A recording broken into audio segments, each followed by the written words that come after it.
We're here to talk over Abzan. Over Abzan, not about Abzan. Because we're Abzan?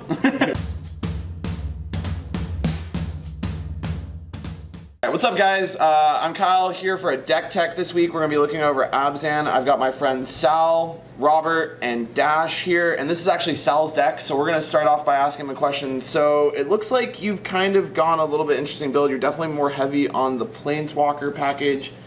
What brought you to this version of the list? Well, this version of the list is actually running extra Grimflairs as opposed to the usual 3 of Abzans. I just wanted to go with bigger creatures since, at least in our area, in the South Bay area, we're having a lot of Eldrazi-Tron, Bant Eldrazi. Like, those decks are really hard to deal with if you're not hitting Delirium quickly, if your creatures aren't growing enough. Okay. So having cards like Tireless Tracker give you great advantage. They help you trade with a Thoughtseize, while at the same time, while you're sacrificing the clue tokens, you gain back the advantage that the Thoughtseize was taken away.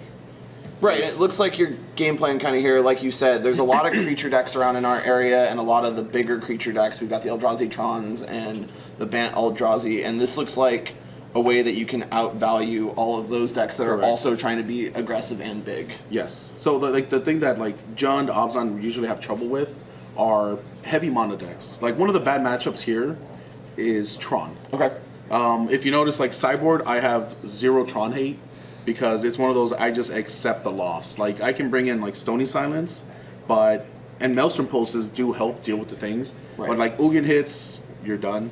Right. I don't mind making my matchup against Tron a little bit worse to make it better against all the Eldrazi decks, which is like amazing right now. Right. Now, you'll also see a lot of decks, you know, it looks like you're missing both the Noble Hierarchs and Siege Rhino, and you see a lot of decks nowadays that are running both. What made you decide to run neither? So, I've tested both the Noble list, and dropping Lilliana on turn 3 is amazing. The issue that I had with the Noble was you'll have to fetch Shock, play her, so usually you go for an Overgrown Tomb, and if you draw a second fetch, that's a lot of life loss. Sure. Because you have to hit your double black, as opposed to, let's say, having a Bird of Paradise.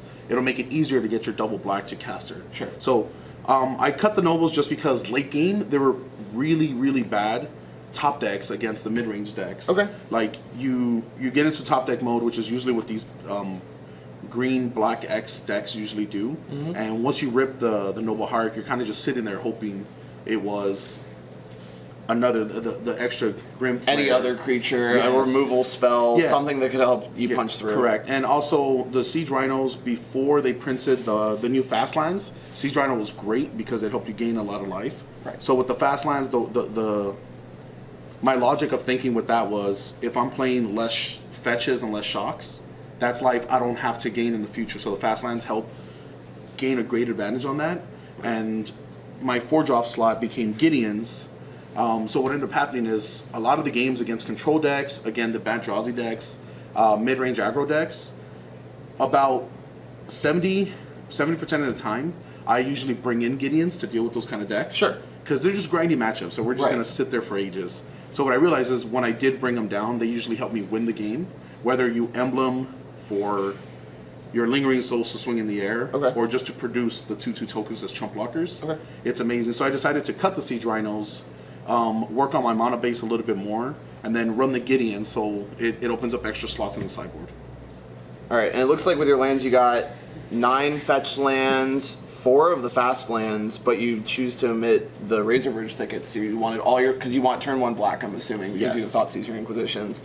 4 shock lands, 4 man land, or is it, no, I'm sorry, you have 3 man lands, 1 Shambling Vent, and 2 Hissing Quagmire. Why'd you land on those 2? So originally I was running 3 Shambling Vents, and they were amazing against burn matchups. Sure. Like aggro decks, burn matchups, they have a nice big butt, so they can just chump for days and gain you life. The issue that I ran into again, and I hate sounding like a broken record, is the Eldrazi decks. Like, early turn Tassigers are hard to deal with if I don't have the paths, because Fatal Push doesn't hit it. Now, the Eldrazi's, if they have a Reality Smasher and you get into that top deck mode, having a Hissing Quagmire over a Shambling Vents is amazing. Right. It's great. Like, as opposed to Shambling Vents just gaining me 1 damage after the trample and the life gain resolves. Like, I take 1 damage with Shambling Vents.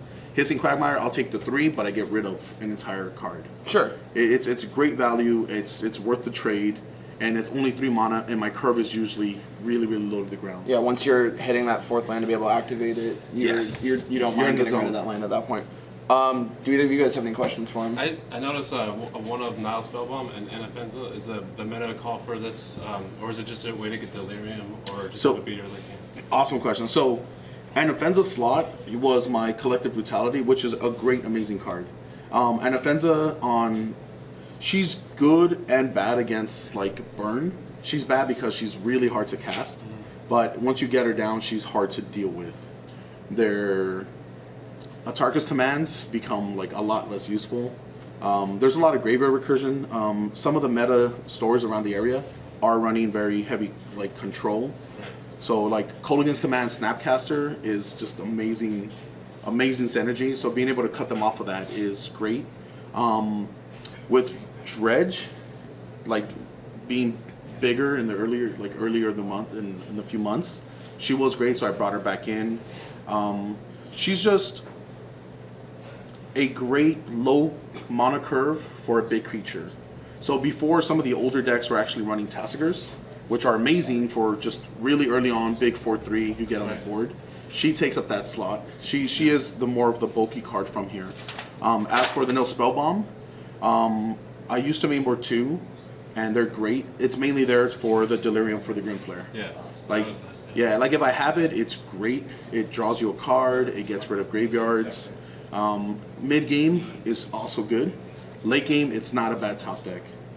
So that's my choice for those 2 single slots, and they've been working out pretty fine. Awesome. Have you thought of why did you go with the 3 of Fatal Push instead of a full playset, knowing that the current meta is filled with a bunch of other small creatures? That's a great question. It was just mainly due to me trying not to run too many paths. So before, so I was running 4 paths, and I realized that I was helping them ramp, and then I wouldn't be able to get rid of their late stuff with my push. So I cut down the path. I think I came up on an Abrupt Decay, but the Fatal Pushes, they're great, but for some decks, it's just pretty harsh. Like, they hit a Tassiger, it's hard to deal with. It's easier to sideboard 3 cards instead of the 4 against decks like Tron. So there's Tron, there's the Tron Drazi deck. Like, I hate mentioning these cards over and over again, but it's a really tough matchup for this kind of style. So Fatal Pushes are mainly there as a 3 slot so that it's easier to sideboard out, because then I can just bring in like Maelstrom Pulses or something like that. I can deal with the bigger stuff, especially against like Tron. There's no use for Fatal Pushes. You play ad nauseum, it's easier to sideboard out 3 Fatal Pushes and 3 paths for your Stony Silences and your Maelstrom Pulses. So I kind of want to go over your sideboard. We did talk a little bit about Sure. how you've just sacrificed the fact that Tron's just a bad matchup. You really just kind of hope you don't see it, and there's only so much you can do, even Correct. if you do have the sideboard slots for it. So what are the decks that you are hoping to see because you know they're kind of going to be easier matchups, and what are the decks that you just don't want to see flat out besides Tron? Decks I want to see are tricolor decks. So like, I can go days against Jund. Okay. Like, I like Jund. Lingering Souls is amazing against those type of decks. I don't mind going against other like green-white creature decks. Cocoa decks are fine. We can trade for days. It's not too bad. Burn, I do have a little bit of problem, which is why my sideboard is the way it is. I have three Finks, 2 Blessed Alliances, and a Collective Brutality, which are great at any given time. Yes. The Collective Brutality is such a blowout card. Like, landing all 3 modes, discarding whatever you need. Well, the synergy between being able to take away their Goblin Guide, for example, take away a Lava Spike that might be in their hand, Yeah. and you drain for it, and you're probably fueling and making your Grimflare now a 4/4 Yes. because of it. Yes. Like, Pitching Lingering Souls. Yeah. Ready for. Yeah, so that's like, Robert has a great point. Like, Scavenging Ooze sometimes against Burn, if I have like Tireless Trackers, like I take out Anafenzas because I don't want to fetch for that much of a curve. Right. So like, having the Tireless Trackers in my hand and knowing I'm not going to survive past turn 5. Sure. Collective Brutality is amazing because I can just discard and then start feeding for my Scavenging Ooze. Right. Scavenging Ooze coming down, being able to gain me 2 life with some creatures I pitched is great. It's also good against Grim Lava Mancer. Yeah, like the Grim Lava Master clearing out their graveyard, being able to stabilize is really good. So that's one of those decks. It's troublesome, but I can deal with because I'm no longer dealing with Tron. Right. The matchups that are kind of weird are, let's say, Affinity. Sure. Affinity's pretty much a bad matchup if I don't have my removal, and I'm just sitting there trying to push a Goyf through an edge champion. Right. Yeah, but the matchup is great if I have my pushes, my paths, and one Lingering Soul, so it helps me just kind of get there. That plan usually requires me taking out my Lilianas of the Veils and bringing in the Last Hope. So you slowly start just pitching You're them. able to start killing their Yeah, creatures yeah, so quickly. it's I mean, and you've got the Stony Silences in the board. Correct. Do you bring in the Blessed Alliances to deal with Edge Champion? Because that is a problem card in our Sometimes, meta. yes. So Because our meta has a lot of Affinity players in it, and so Correct. you kind of always have to be ready for Edge Champions, Masters of Theory. yeah, so that's one of those where sometimes it kind of feel like it's more of the player. So there's some players where I don't bring it in because I feel they don't keep those risky hands to try to drop a turn 2 or 3 edge champion. Now, there's other players in our meta who will keep that risky hand, and you kind of have to just go with it. So it's one of those cards where if I do bring it in, it's usually a one of. Okay. It's very, very difficult because the rest of the modes, like the life game mode is okay, but if they're killing you with Infect, it's useless. To untap your creatures, I'm not gonna untap Lingering Souls. And if they're swinging at you, they're generally swinging with more than one, Yes. so they can sack their Ornithopter. They can. Yeah. So like them sacrificing an Ornithopter by leaving their edge champion for lethal it's a feel bad moment. So I'd rather bring in things like Maelstrom Pulse to deal with multiple like cranial planings, and I'm already like doing the Abrupt Decay plan with that, so it's really, really good. Damnation works great, and that's how I personally deal with the edge champions. You just kind of have to have it and get there. Get it. Yeah.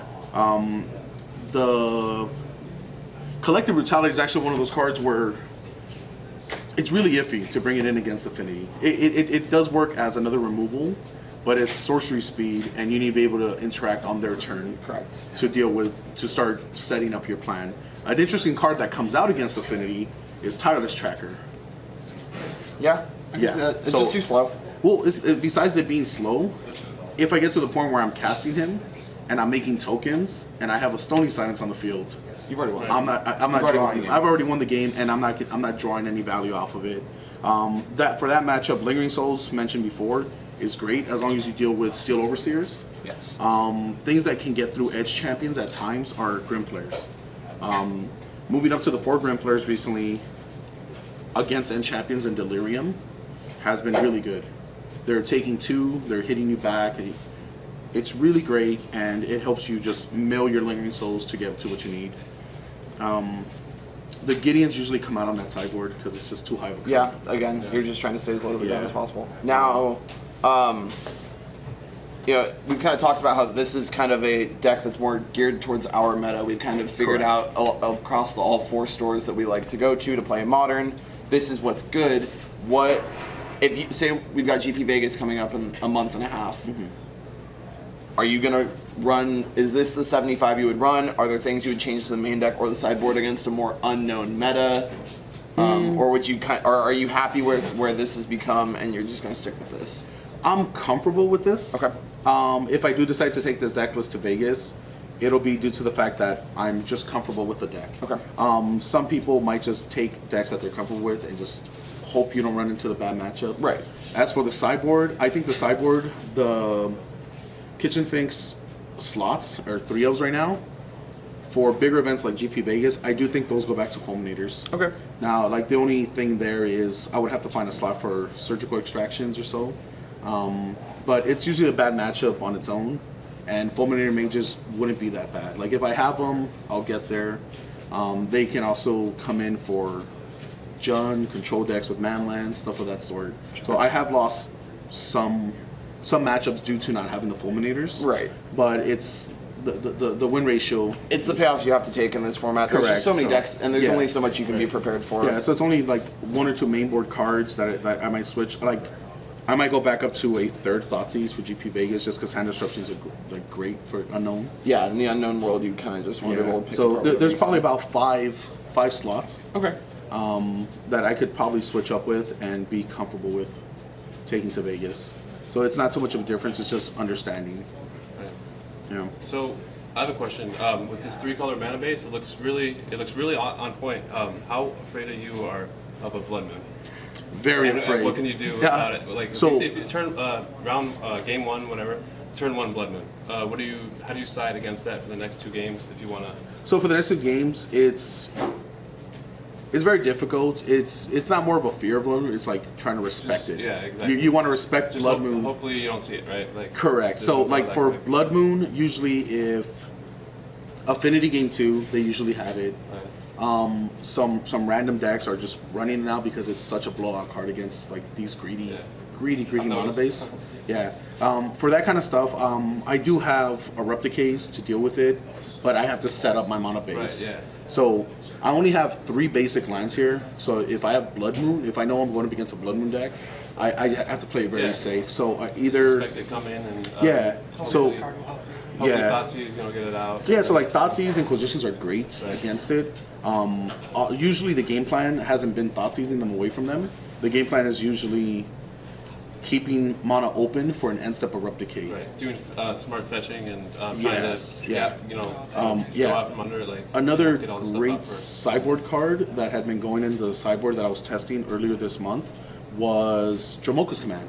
It's great against Burn, it's great against the Mirror Match, it's good against Jund, and it's good against Blood Moon. Right, yeah, because it's all 2 for 1. You know, Yes. hopefully hit a creature and a Blood Moon. Yeah, and so then so just- Blood Moon is more you just play around it and just slowly get yourself there. Now, if I know I'm going against a Blood Moon deck and I have like Shocklands and a Grimflare, I usually keep it because you can dig for your basics to deal with it later. That's just one of those little techs that's just Right. great about it. Blood Moon decks usually my doubles come out. So like Lilies and Gideons usually are like really tough to Right. cast. So So you don't just cut out one of them; you just kind of cut them both down. Just the yes, numbers. you slim them down. I cut back on the Anafenza because that's just 3 mana. Yeah. I might come back on a Grimflare just because I don't want to like have to deal with shocking that much and then getting punished with the Blood Moon. So like with that base, usually first color I go for is black. Second color prioritized is green, so I can start playing my Tarmogoyfs. But Blood Moon is a card showing up everywhere in our meta. Right. It's to be dealt with and respected. So you just sideboard. It's all in the sideboard plan. Because it seems like some people who have decks like these kind of they have the 3 basics in there. Well, not only for path, but they have to make sure that they can get that out Correct. just in case you see it. And Yes. it's just knowing the card is around and what it could do to a deck like this is a smart to Yes, to like always have a backup plan. yeah, shutting off man lands, shutting me off from being able Yeah. to cast spells, just it hurts. Another MVP for Blood Moon has been Tireless Tracker. Like once you get your green and you play it, Yeah. you're gonna be drawing so many lands because you're not thinning out your deck from fetching so much. So it builds card advantage like Yeah. really, really well, and hopefully you build up your Abrupt Decays and you've sideboarded well with your Maelstrom Pulses.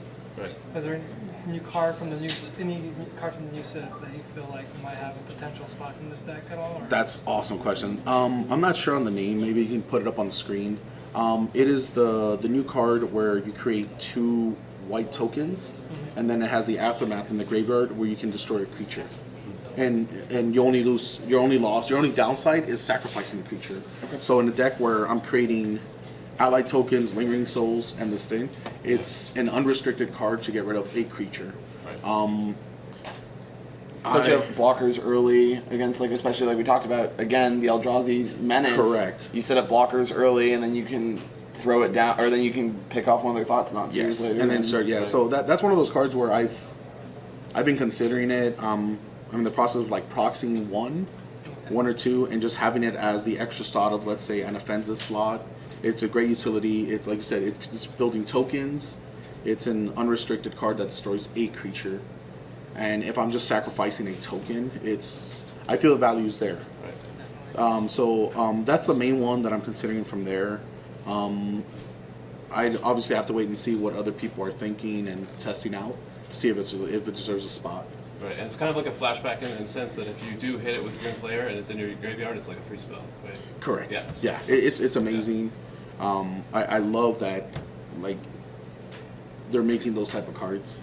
The only downside that I could see from that is if it's my only sorcery spell, and I flashback it or aftermath it, and it takes me off Delirium.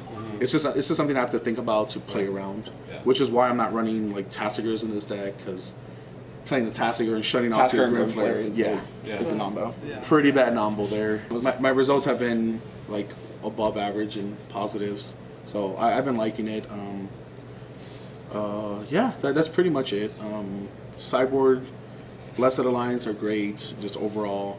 I think the only cards we haven't gone over is probably Elspeth.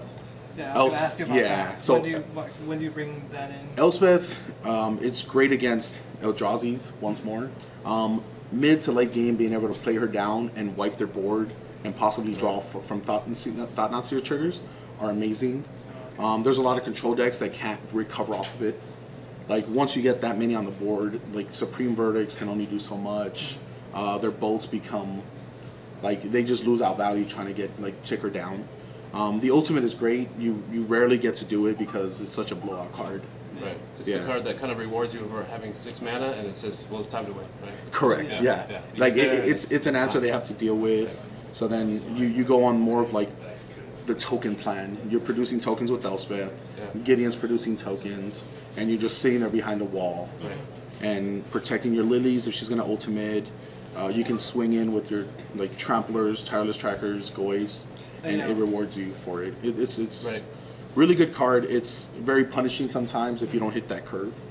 Yeah, I saw there's the new lilies. When do you bring in those? Lilies are token to base decks. Mirror match is amazing in the mirror match. Being able to take them off a token and possibly ultimate her is great. She's also great for the really grindy matchups. Her -2 ability lets you mill 2 and return a creature. Yeah, so like once you get to that point where both of you guys are like waiting for the top deck and you have a graveyard full, like being able to return back like a Scavenging Ooze, it feels good.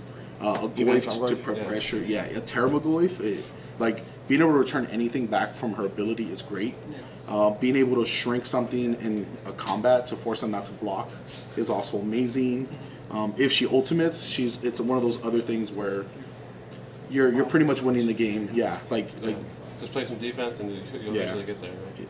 So like the only downside to that is having all 5 of the Planeswalkers in the same hand in the deck.